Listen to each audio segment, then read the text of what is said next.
Assalamualaikum warahmatullahi wabarakatuh. Selamat datang di channel Kesimpulan Hidup. Dengan aku Lukman, mari kita membahas mengenai Gunung Qaf. A'udzubillahi minasyaitonirrajim. Bismillahirrahmanirrahim.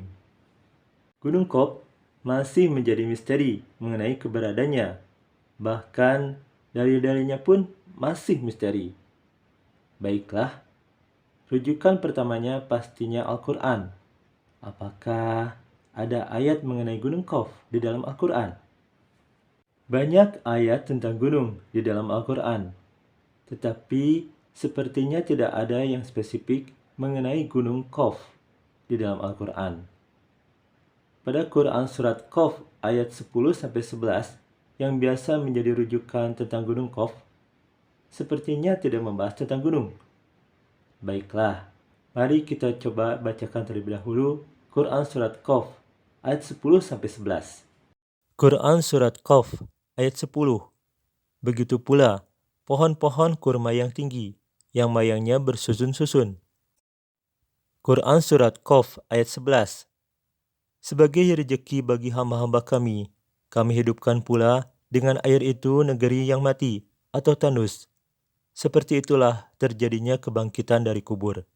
Pada kedua ayat tersebut tidak ada kata gunung sama sekali.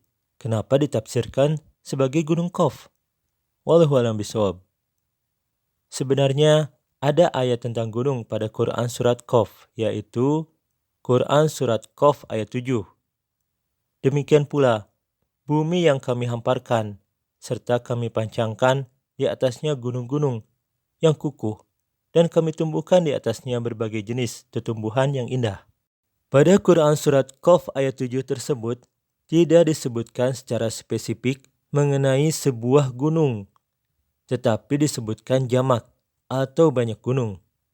Lalu, apakah nama surat Qaf merujuk kepada nama dari Gunung Qaf?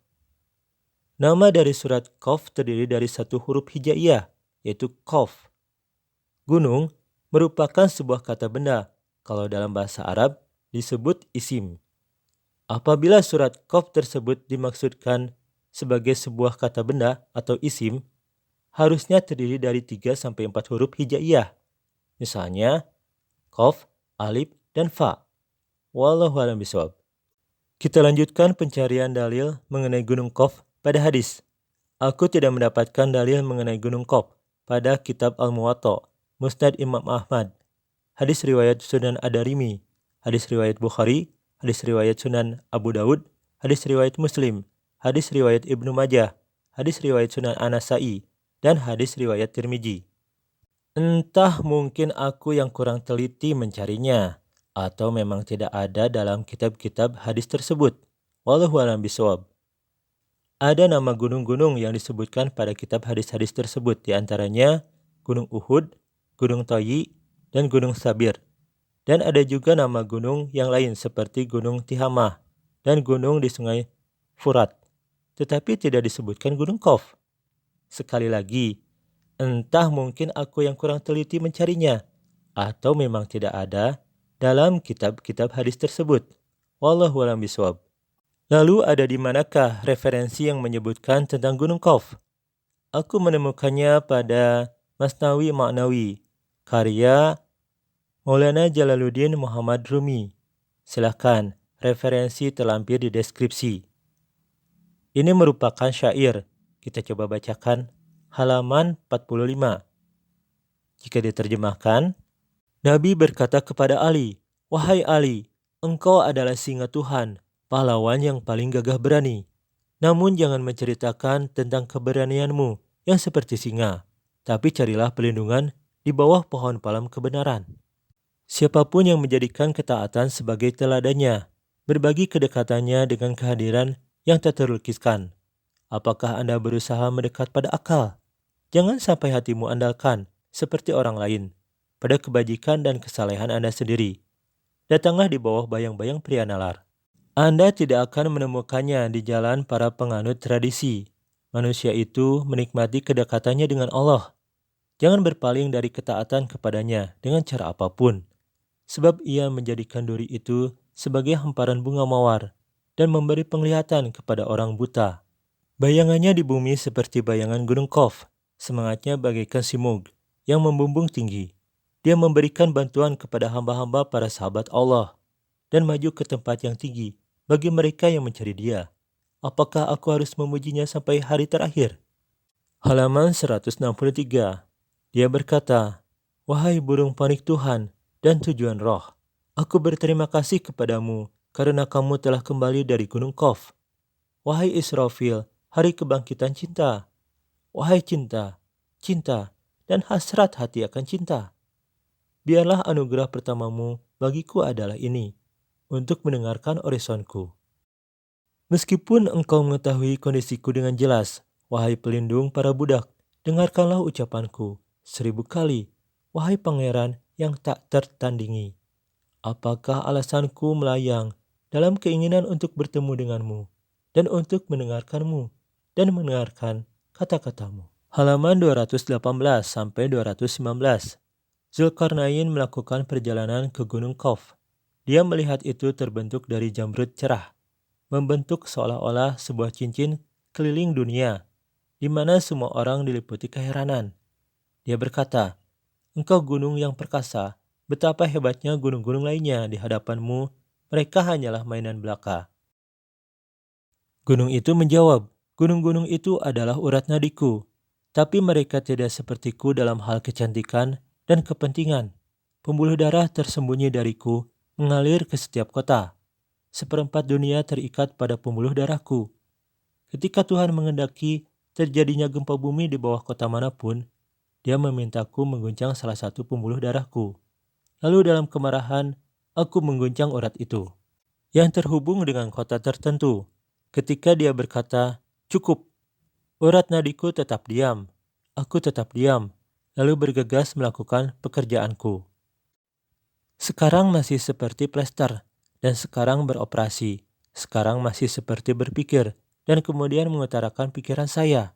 Namun mereka yang tidak punya alasan hanya membayangkannya, bahwa gempa bumi ini berasal dari uap bumi.